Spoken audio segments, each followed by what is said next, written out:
오늘 은혜 받으실 말씀은 이사야서 11장 1절에서 5절까지의 말씀입니다. 이사야서 11장 1절에서 5절까지의 말씀을 다 같이 봉독하겠습니다.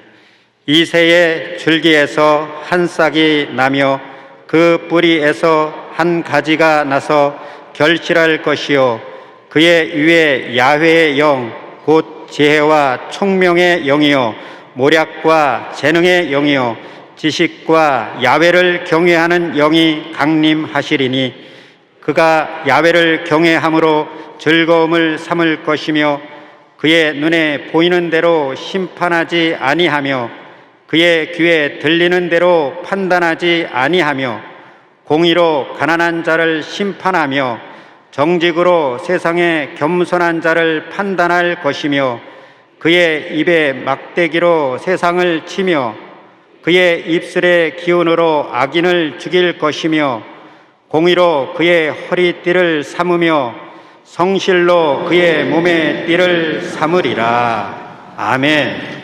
귀한 찬양 감사드립니다. 핸델의 메시아 중에서 할렐루야였습니다.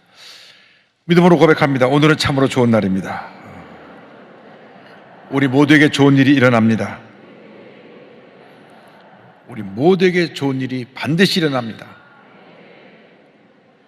할렐루야. 우리 믿음의 고백대로 우리 모두에게 좋은 일이 반드시 일어나게 될 것입니다. 하나님은 믿음의 사람들과 함께 하십니다. 단 한 번도 부정적인 사람, 원망불평하는 사람하고 일하신 적이 없습니다. 그래서 절대 긍정, 절대 암토록 무장하고 우리가 믿음으로 꿈꾸고 고백하고 나아가면 반드시 좋은 일이 일어나게 되는 것입니다. 오늘 이사야서 11장 1절로 5절에 있는 말씀을 가지고 우리에게 오신 예수님 이와 같은 제목으로 함께 말씀의 은혜를 나누기 원합니다. 제목을 큰 소리로 따라해 주시기 바랍니다. 우리에게 오신 예수님, 우리에게 오신 예수님.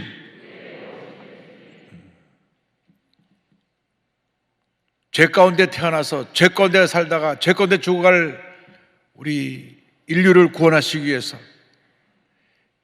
예수님께서 하늘 보좌를 버리시고 이 땅에 내려오셨습니다. 예수님께서 이 땅에 오신 이 놀라운 역사는 인류 역사 가운데 가장 큰 기적이요 은혜요 축복입니다. 우리가 예수를 믿어 하나님의 자녀가 된 것, 이것은 일대의 큰 은혜인 줄로 믿습니다. 예수님의 오심은 예수님 오시기 700년 전에 이미 이사야 선자가 그 선서에서 그 오심을 예언하고 있습니다. 다윗의 반열에서 예수님이 오실 것을 예언하는데 다윗의 아버지 이새의 이름이 등장합니다. 이사야 11장 1절입니다. 이새의 줄기에서 한 싹이 나며 그 뿌리에서 한 가지가 나서 결실할 것이요. 그래서 이새의 아들이 다윗 왕이고 다윗 왕의 반열에서 예수님 오시는데 어떤 분으로 오시느냐? 그 뒤에 이어지는 말씀을 보니까 첫째로 하나님의 영이 그에게 임하셔서 강림하셔서 하나님의 영의 충만함으로 귀한 역사를 이루신 예수님으로 이 땅에 오셨습니다. 11장 2절입니다. 그의 위에 야훼의 영 곧 지혜와 총명의 영이요 모략과 재능의 영이요 지식과 야훼를 경외하는 영이 강림하시리니. 그런데 예수님께서 이 땅에 오실 때에 성녀로 잉태되셔서 마리아의 몸을 빌려 이 세상에 태어나신 것입니다. 마태복음 1장 18절입니다. 예수 그리스도의 나심은 이러하니라. 그의 어머니 마리아가 요셉과 약혼하고 동거하기 전에 성령으로 잉태된 것이 나타났더니. 기독교 신앙의 그 신비 가운데 하나가 예수님이 성령으로 잉태되신 것입니다. 모든 사람이 남자로 인해서 잉태되고 여자의 몸을 빌려서 태어납니다. 그런데 예수님은 남자의 후손이 아니라 성령으로 잉태되어서 여자의 후손으로 이 땅에 오신 것입니다. 사탄이 뱀에게 들어가서 하나님께서 창조하신 아담과 하와를 죄짓게 하고 타락시켰습니다. 그래서 하나님께서 아담을 꾸짖으시고 하와를 꾸짖으시고 그들에게 벌을 내시고 그 다음 뱀에게도 벌을 내리실 때 이 같은 말씀을 하십니다. 창세기 3장 15절입니다. 내가 너로 여자와 원수가 되게 하고 내 후손도 여자의 후손과 원수가 되게 하리니 여자의 후손은 내 머리를 상하게 할 것이요 너는 그의 발꿈치를 상하게 할 것이니라 하시고, 여기 아담과 하와가 타락했을 때에 이미 하나님께서는 그들을 구원할 계획을 세우고 계셨습니다. 여자의 후손을 통하여서 내가 너희를 구원해 줄 거인데, 여자의 후손이 사탄의 머리를 밟아 깨뜨리시고, 사탄은 예수님의 발꿈치를 물듯이 예수님을 십자가에 못 박아 피 흘림 가운데 죽게 함으로 고통을 입힐 것을 말씀합니다. 그러나 예수님이 십자가에서 죽으시고 부활하셔서 죄와 사망의 권세를 이기시고 사탄을 멸하시고 우리의 영원한 구세주가 되신 것입니다. 예수님이 땅에 오실 때 성령으로 잉태되시고 침례받을 때 성령이 임하시고 광야에 나가서 시험할 때도 성령의 충만한 역사가 임했습니다. 성경은 마태복음 3장 16절은 이와 같이 말씀합니다. 예수께서 침례를 받으시고 곧 물에서 올라오실 때 하늘이 열리고 하나님의 성령이 비둘기같이 내려 자기 위에 임하심을 보시더니, 광야에 나가서 시험 받을 때도 성령 충만을 받아 성령이 끌려서 시험을 받으십니다. 누가복음 4장 1절입니다. 예수께서 성령의 충만함을 입어 요단강에서 돌아오사 광야에서 40일 동안 성령에게 이끌리시며 40일 동안 성령에 이끌리시며 금식하며 기도하시고 사탄의 시험을 세 차례 물리치시고 그리고 3년 반 동안 귀한 공생의 사역을 감당하실 때 성령의 능력이 임했습니다. 베드로의 설교 가운데 나옵니다. 사도행전 10장 38절은 말씀합니다. 하나님이 나사렛 예수에게 성령과 능력을 기름 붓듯 하였음에 그가 두루 다니시며 선한 일을 행하시고 마귀에게 눌린 모든 사람을 고치셨으니 이는 하나님이 함께 하셨습니다. 성령이 함께 하신 것입니다. 하나님의 능력이 함께 하셔서 가는 곳마다 귀신을 쫓아내고 병을 고치시고 선한 일을 행하셨습니다. 예수님께서 십자가에 달리기 전날 밤에 제자들을 모아놓고 마지막 만찬 자리에서도 성령에 대해서 말씀하십니다. 내가 가면 나와 똑같은 보혜 성령이 너에게 올 것이다. 요한복음 14장 26절입니다. 보혜사 곧 아버지께서 내 이름으로 보내실 성령, 그가 너에게 모든 것을 가르치고 내가 너에게 말한 모든 것을 생각나게 하리라. 할렐루야. 예수님께서 부활하셔서 승천하시기 전에 마지막으로 분부하신 말씀도 다 성령으로 충만받으라고 하는 것입니다. 사도행전 1장 4절과 5절입니다. 사도와 함께 모이사 그들에게 분부하여 이르시되 예루살렘을 떠나지 말고 내게서 들은 바 아버지께서 약속하신 것을 기다리라. 요한은 물로 침례를 베풀었으나 너희는 몇 날이 못되어 성령으로 침례를 받으리라 하셨느니라. 할렐루야. 성령의 충만을 받아야 되는 것입니다. 성령을 받아도 되고 안 받아도 되는 것이 아니라 반드시 충만함을 받아야 됩니다. 왜 우리가 예수 믿고 자꾸 시험에 들고 넘어지고 좌절하느냐? 성령 충만하지 않기 때문에 그렇습니다. 성령 충만 받아야 죄와 싸워 이기고 문제와 싸워 이기고 질병과 싸워 이기고 흑암의 권세와 싸워 이기게 되는 것입니다. 성령의 충만을 받으시길 바랍니다. 성령 충만 받을 때 우리는 승리의 삶을 살아갈 수가 있습니다. 사도 바울이 에베소 교회에 편지를 보냅니다. 에베소 5장 18절을 보니까 술 취하지 말라. 이는 방탕한 것이니 오직 성령으로 충만함을 받으라 말씀하셨습니다. 오직 성령으로 충만함을 받으라. 오직 성령으로 충만함을 받으라. 성령 충만이 모든 문제 해결의 길인 것입니다. 교회를 아무리 오래 다녀도 성령 충만하지 않으면 우리는 때때로 시험에 들고 넘어집니다. 스스로 무너지기도 합니다. 왜? 마음은 원이로되 육신이 약해서 자기 자신을 이기지 못하게 되는 것입니다. 그래서 무너지는 것입니다. 제가 어제 책을 읽다 보니까 하영조 목사님이 평생 아프리카에서 선교하시다 오신 선교사님을 만나서 말씀 나누는 가운데 크게 도전받고 본인 자신을 돌아보는 기회가 되었다는 말씀이 있었습니다. 무슨 말인가 하니, 목사님, 내가 평생 선교사로 주님 일 했는데 내가 내 혈기 하나 제대로 다스리지 못해서 내가 70되도록 내가 실수를 많이 했습니다. 내가 한 번만 참으면 그냥 아무 문제 없이 지날 것을 참지 못하고 역정을 내고 화를 내니까 선교지에서 성도들에게 상처를 많이 줬습니다. 성령 충만 받아야 우리가 우리의 감정을 이길 수 있게 되고 조절할 수 있게 되는 것입니다. 왜냐하면 성령 충만의 열매가 사랑과 희락과 오래 참음과 자비와 양성과 충성과 온유와 절제이기 때문에 성령 충만 받아야 되는 것입니다. 내 자신을 이기지 못하면서 어떻게 우리가 신앙인이라고 교회 직분자라고 얘기할 수가 있겠습니까? 우리는 늘 충만해서 자신을 잘 다스릴 줄 아는 주님의 귀한 일꾼이 되어야 하는 것입니다. 예수님은 성령 충만한 분이시여 공의로 이 세상을 다스리시는 분으로 우리에게 오신 것입니다. 이사야 11장 4절과 5절은 말씀합니다. 공의로 가난한 자를 심판하고 하며 정직으로 세상에 겸손한 자를 판단할 것이며 그의 입에 막대로 세상을 치며 그의 입술의 기운으로 악인을 죽일 것이며 공의로 그의 허리띠를 삼으며 성실로 그의 몸의 띠를 삼으리라. 예수님은 공의로운 분이십니다. 공의란 무엇이냐? 하나님께서 지으신 이 귀한 존재인 인간들이 불공평하게 취급당하고 억울한 일을 당하지 아니하고 모두가 동등하게 존중받는 것입니다. 또 배웠다고 더 가졌다고 권력자라고 없는 사람들이 그 사람들 앞에서 차별당하고 무시당하면 이것은 공의가 아닙니다. 공의는 공평과 정의가 합쳐진 것입니다. 모든 사람에게 공평하고 올바른 정의가 실행되는 것이 바로 공의인 것입니다.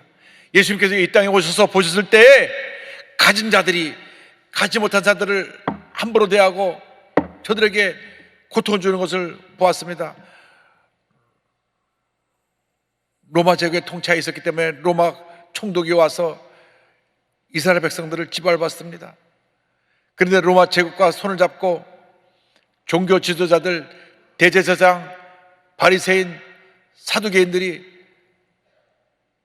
교만해서 사람들에게 함부로 대했습니다. 그래서 예수님이 오셔서 그들이 무시하고 질밟았던 소외되고 병들고 헐벗고 굶주리고 배우지 못하고 깨어져 낮아진 사람들에게 공의와 사랑을 베푸신 것입니다. 그들을 사랑으로 품으셨습니다. 악한 권력자들을 꾸짖으시고 교만한 종교 지도자들을 꾸짖으신 것입니다. 그러므로 우리는 주 앞에 늘 깨어지고 낮아져야 합니다. 섬김의 삶을 살아야 되는 것입니다. 오래전에 제가 개척교회 목사님에게 들었던 이야기가 기억이 납니다. 신학교를 졸업하고 시골에 내려가서 조그만 교회를 개척했는데 교인도 없고 교회 유지가 어려워서 서울에 있는 큰 교회에서 매달 생활지원비를 보내줬다고 합니다. 그래서 한 달에 한 번씩 큰 교회 가서 생활지원비를 받았는데 어느 날 주일 저녁에 오라 그래서 주일 저녁에 먼 길을 올라왔습니다. 그런데 주일 저녁 예배를 드리는데 재정 담당한 장로님이 문 앞에서 서가지고 사람들을 맞이하고 있더랍니다. 어서 오시라고 아주 성도들에게 정중하게 인사하면서 성도님들을 맞이하는 모습을 보아서 그래서 그분에게 달려가서 인사를 꼭 먹겠더니만 이렇게 쳐다보더니 왔나? 자기는 그때 매달 생활지원비를 받기 위해서 갔지만은 그 모습에서 자기가 크게 상처받고 돌아서 하나님 앞에 엎드려 기도했답니다. 하나님, 다시는 내가 사람 바라보지 않냐고 주님만 바라보게 하여 주시고 주님만 의지하게 하여 주옵소서. 그리고 그날로 큰 교회 발걸음을 딱 끊고 엎드려 기도하고 부르짖고 또 부르짖더니 하나님께서 축복해 주셔서 교회가 크게 부흥했다고 합니다. 할렐루야. 제가 그 말씀을 지금도 내 마음판에 새겨두고 교회를 섬길 때 교회 가장 어렵고 힘든 분들 먼저 잘 섬겨야 되겠다, 또 개척교회 교육자님들 잘 존중하고 섬겨야 되겠다 하는 마음 갖고 늘 그런 마음대로 주님을 섬기기 위해 노력하고 있습니다. 코로나19가 2년 동안 기록되면서 너무나 힘들고 어렵고 성도님들의 삶이 너무 고통스러운 것을 알았습니다. 내일 제가 서울역 쪽방촌에 가는데 몇 년 전에 갔을 때는 우리 교회 성도가 2분밖에 없었는데 지금 4분이 됐어요. 여러분 가보시면 아시겠지만 한 평 반밖에 안 되는 조그만 방 한 칸에 한 평 반, 2-3명만 하면 꽉 찹니다. 여름엔 너무 더 찜통이고 겨울엔 너무 춥고, 근데 몸이 다들 건강에 안 좋으세요. 그런데 홀로 사십니다. 그런데도 한 달 월세가 25만 원입니다. 하루하루 살아가는 게 너무 고통스러웠어요. 그래서 서울역하고 이 서울에 한 2군데 쪽방촌이 있는데 약 800세대가 된다 그래서 거기 예수 믿는 사람, 믿지 않는 사람이 더 많죠. 이번에 성탄절 선물로 800세대 전원에게 한 세대당 50만 원씩 가서 지원을 해드리고,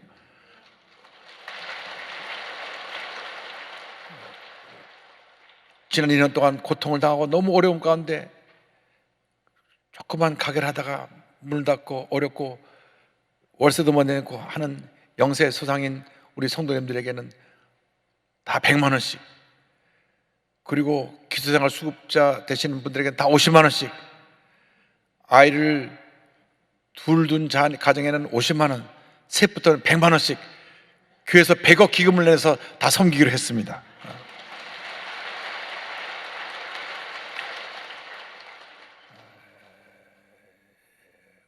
우리가 은혜를 받았으니 받은 은혜를 나눠야 되는 것입니다. 성도님들이 주님 안에 사랑으로 하나 되어야 합니다. 이제 우리가 이 사랑을 들고 세상을 변화시키는 주님의 일꾼이 되어야 하는 것입니다. 우리가 예수 믿는다고 입으로 아무리 말을 해봐야 세상이 우리를 알아주지 않습니다. 이렇게 힘들고 어려울 때 그들을 섬길 때 하나님의 은혜가 임하고 세상 사람들이 우리를 귀하게 보는 것입니다. 제가 성탄절 전날에는 동대문 굴다리에 바포 사역하고 있는 곳에 가서 노숙자들을 섬기고 오려고 하는데 33년 동안 최일도 목사님이 거기서 노숙자들을 섬기셨어요. 처음에는 그 험한 곳에서 욕도 많이 먹고 또 이런 일을 못하라냐고 비난도 하고 그랬지만 지금은 그 동대문 역 근처에 굴다리 밑에 바포 그리고 무료병원, 그것은 모든 사람들에게 사랑의 보험자리가 됐습니다. 이제 우리가 사랑을 실천해야 될 것입니다. 공의와 사랑은 함께 가는 것입니다. 이사야 42장 3절로 말씀합니다. 상한 갈대를 꺾지 아니하며 꺼져가는 등불을 끄지 아니하고 진실로 정의를 시행할 것이며. 할렐루야. 주님께서 심판하실 때 고난당하고 병들고 소외자들에게 사랑을 베푼 사람들에게 상급을 주실 것입니다. 마태복음 25장 34절로 36절입니다. 그때 임금이 그 오른편에 있는 자들에게 이르시되 내 아버지께 복받을 자들이여 나와 창세로부터 너희를 위하여 예비된 나라를 상속받으라. 내가 줄일 때 너희가 먹을 것을 주었고 목마를 때 마시게 하였고 나그네 되었을 때 영접하였고 헐벗을 때 옷을 입혔고 병들었을 때 돌보았고 옥에 갇혔을 때 와서 보았느니라. 40절입니다. 임금이 대답하여 이르시되 내가 진실로 너에게 이르노니 너희가 여기 내 형제 중에 지극히 작은 자 하나에게 한 것이 곧 내게 한 것이니라 하시고. 할렐루야. 여러분 모두가 죄사랑을 실천하는 주님의 귀한 일꾼들이 다 되시기를 바랍니다. 사랑을 실천하는 것입니다. 말로 덕담하는 것이 그것이 사랑의 전부가 아닙니다. 그것은 잠시 위로를 줄 뿐이지 진정한 도움을 주지 못합니다. 우리가 같이 가서 울어주고 사랑으로 섬길 때 하나님의 은혜가 임하게 되는 것입니다. 이러한 공의와 사랑이 실천될 때 평화가 우리에게 임하게 되는 것입니다. 이사야 32장 17절로 말씀합니다. 공의의 열매는 화평이요 공의의 결과는 영원한 평안과 안전이라. 예수님은 우리에게 평화의 왕으로 오셨습니다. 이사야 11장은 이렇게 이어집니다. 장차 주님께서 다스리실 나라는 어떤 나라냐? 6절로 8절입니다. 그때 이리가 어린 양과 함께 살며 표범이 어린 염소와 함께 누우며 송아지 어린 사자가 살짐 짐승이 함께 있어 어린아이에게 끌리며 암수와 곰이 함께 먹으며 그것들의 새끼가 함께 엎드리며 사자가 소처럼 풀을 먹을 것이며 젖먹는 아이가 독사의 구멍에서 장난하며 젖대는 어린아이가 독사의 굴에 손을 넣을 것이라. 하늘을 떠나 죄 가운데 살아가는 우리의 인생의 역사는 늘 다툼, 전쟁의 역사였습니다. 피해의 역사였습니다. 탐욕으로 인해서 더 가지려고 가진 사람이 없는 사람 있는 것마다 빼앗고 강한 나라가 약한 나라를 쳐서 전쟁을 일으켰습니다. 버트란드 러셀은 말하기를 인류의 역사의 93%는 전쟁을 해왔고 7% 기간만이 평화였다. 그런데 그 평화의 기간도 다음 전쟁을 준비하는 기간이었다는 것입니다. 유교 역사학자 윌리엄 듀란트는 말합니다. 역사에 기록된 3421년 중 전쟁이 없었던 해는 268년에 불과하다. 예수님이 이 땅의 모든 전쟁을 종식시키고 참된 평화를 가져주기 위해서 이 땅에 오신 것입니다. 주님이 탄생하실 때 천사들이 하늘에서 찬양했습니다. 누가복음 2장 14절입니다. 지극히 높은 곳에서는 하나님께 영광이요 땅에서는 하나님이 기뻐하신 사람들 중에 평화로다 하니라. 이제 우리 모두 손에 든 미움과 분노, 원망과 불평, 비판의 돌을 다 내려놓고 사랑과 용서, 화해의 손을 펴서 손을 잡고 믿음으로 전쟁에 나가게 되기를 바랍니다. 우리를 통하여 용서의 강물이 흘러넘치고 사랑의 강물이 흘러넘치고 평화의 강물이 흘러넘쳐나게 되기를 바랍니다. 여러분, 남을 물고 뜯고 끌어내려서 그것이 무슨 유익이 됩니까? 우리나라 이번에 대통령을 뽑는 일에 왜 그렇게 물고 뜯는 일만 많은지, 정책 대결은 하지 않냐고 인신공격만 하고 있습니다. 걱정입니다. 그래서 신문을 보면 둘 다 못마땅한데 더 못마땅한 사람 말자고 덜 못마땅한 사람 뽑자, 이런 얘기까지 나옵니다. 우리 기도 많이 해야 됩니다. 하나님 마음에 합한 자를 세워주시옵소서. 예수님의 마음을 가진 사람을 세워주시옵소서. 기도해야 되는 것입니다. 예수님만 그 삶에 좌정하시면 운명이 바뀌어지는 것입니다. 플리처상을 받고 노벨 문학상을 받은 펄벅 여사가 있습니다. 여러분, 펄벅 여사의 대지를 기억하실 텐데 그 펄벅 여사의 입양한 딸 줄리 해닝이란 그 딸이 책을 냈는데 개천에 핀 장미라고 하는 제목으로 올해 6월 달에 한국어판으로도 출간됐습니다. 이 줄리 해닝은 6.25 전쟁 당시 미국 군인 장교와 어머니 사이에서 태어났습니다. 전쟁이 끝나고 그 아버지는 미국으로 떠나버리고 소식이 끊어졌습니다. 그녀는 아빠 없이 혼혈아로 태어나서 사람들의 멸시와 핍박 속에서 성도 없이 그냥 순이라는 이름을 갖고 살았습니다. 순이. 그런데 그 어머니가 얘가 학교를 가야 될 테니까 인근 성당에 가서 구시성을 가진 사제에게 간청합니다. 사제님, 그 성을 우리 딸한테 줘서 우리 딸이 학교라도 다닐 수 있게 해주세요. 그래서 구순이라는 이름을 가지고 학교에 등록해서 학교를 다니게 됐는데 어머니는 쪽방촌에서 너무나 힘들고 그렇게 사니까 이 아이를 고아원에다 맡기고 스스로 세상을 떠났습니다. 펄벅 여사는 이 아이를 자기 딸로 입양을 해서 정말 지성으로 사랑으로 돌봤습니다. 펄벅 여사가 폐암으로 죽기 전에 이 딸을 프라이스 부부에게 다시 입양을 보냅니다. 독실한 기독교인에도 프라이스 부부는 이 딸을 정말 사랑으로 돌봐서 아이가 믿음을 갖고 신앙에서 잘 성장하게 됐습니다. 어느 날 성경을 읽다 요한복음 3장 10절 말씀에 큰 감동을 받았습니다. 하나님의 세상을 이처럼 사랑하사 독생자를 주셨으니 이는 그를 믿는 자마다 멸망하지 않고 영생을 얻게 하려 하심이라. 무엇 때문에 나같이 보잘것없고 버림받은 인생을 위해서 주님이 오셔서 십자가 달려 돌아가셨나? 하나님께서 어떻게 이와 같은 사랑을 베푸셨는가? 밤새 기도하면서 성경을 보는데 요한복음 14장 6절에 내가 곧 길이요 진리요 생명이니 나로 말미암지 않고는 아버지께로 올 자가 없느니라 말씀을 듣고 그 마음에 감동이 맺습니다. 그는 고백합니다. 나와 같이 아무 쓸모없는 혼혈의 아메나시안, 아시아계 미국인을 말합니다. 을을 위한 구세주가 있을 수 있을까? 모든 걸 이해하지 못해도 예수님이 당신의 아들이라는 것을 믿겠습니다.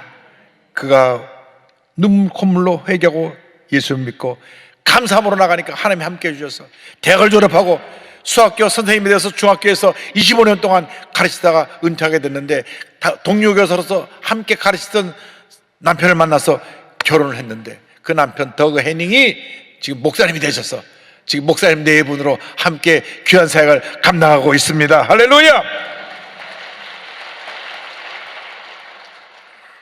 사람들은 혼혈아, 사생아, 버림받은 사람이라고 조롱했지만 하나님이 그를 함께해서 보호해 주시고 함께 해주셔서 이 같은 위대한 하나님의 사람으로 변화시켜 주신 것입니다.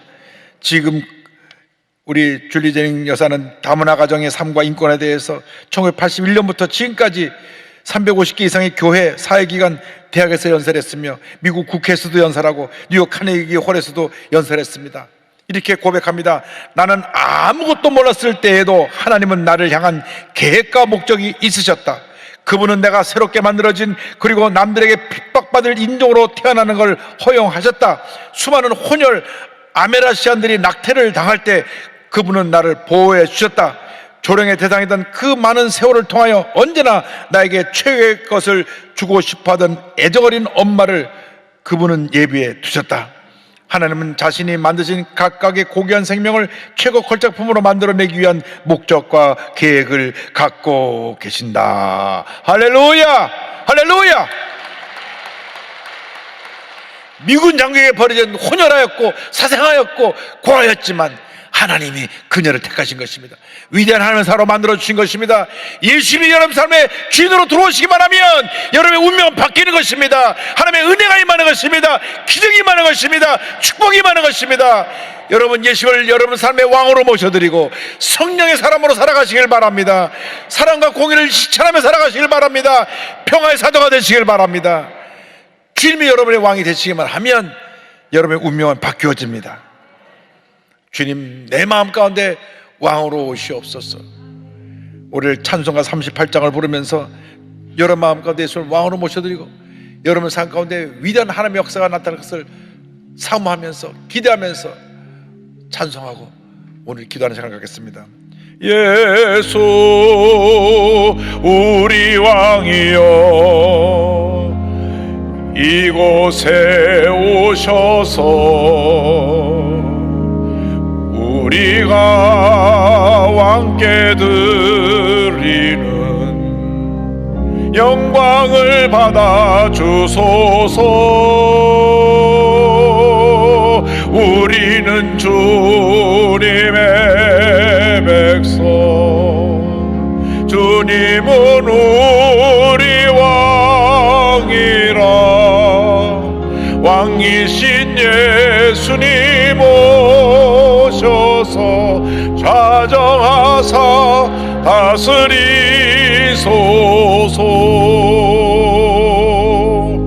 예수님이 왕이 되시기만 하면, 예수님의 삶의 주인이 되시기만 하면 여러분의 운명은 바뀌어집니다. 위대한 하나님의 역사가 일어나는 것입니다. 주님을 믿고 의지하고 바라보고 주님을 왕으로 모시고 날마다 승리의 삶을 살아가는 여러분 되시기를 주님의 이름으로 축원합니다. 축원합니다. 축원합니다. 기도하겠습니다. 사랑과 은혜와 자비가 무한하신 하나님 아버지, 예수님을 나의 삶의 왕으로 모셔드리고 우리 주님을 본마다 섬기며 사랑하며 평화의 사도로 살아가는 저희 모두가 되게 하여 주시옵소서. 예수님의 이름으로 기도 올리옵나이다. 아멘. 문제와 소원을 갖고 오신 분은 가슴에 손을 드시고 몸이 아파 오신 분은 아픈 자리에 손을 꼭 기도합니다. 사랑과 은혜와 자비가 무한하신 하나님 아버지, 믿음으로 손을 얹어 싸우니 안수하여 주시옵소서. 나사렛 예수 그리스도의 이름으로 명하노니 몸의 모든 질병은 묶음을 놓고 떠나가라. 문제는 해결될지어다. 심한 두통, 불면증, 우울증, 노려제, 각종 전신 질환은 물러갈지어다. 눈과 코와 입과 귀와 목의 질병은 떠나가라. 어깨 척추허리 관절의 병이 물러갈지어다. 심장병 위장병은 떠나가라. 고혈압 당뇨가 물러갈지어다. 악성 종양과 암은 떠나가라. 피부병 난치병 불임증은 물러갈지어다. 자녀들의 기도 제목이 응답될지어다. 대학의 문이 열릴지어다. 취업의 문이 열릴지어다. 직장과 사업에 복이 임할지어다. 기도하고 구한 것은 받은 줄로 믿으라. 감사하고 예수님의 이름으로 기도 올리옵나이다. 아멘. 지금은 우리에게서 주 예수 그리스도의 무한하신 은혜와 하나님 아버지의 큰 넓으신 사랑과 성령의 감동감화 인도교통 충만하게 하심이 예수님을 왕으로 모셔드려 예수님과 같이 성령님과 동행하는 삶을 살기로 결심한 주님의 귀한 백성들을 위해 지금부터 영원토록 함께 있을지어다. 아멘.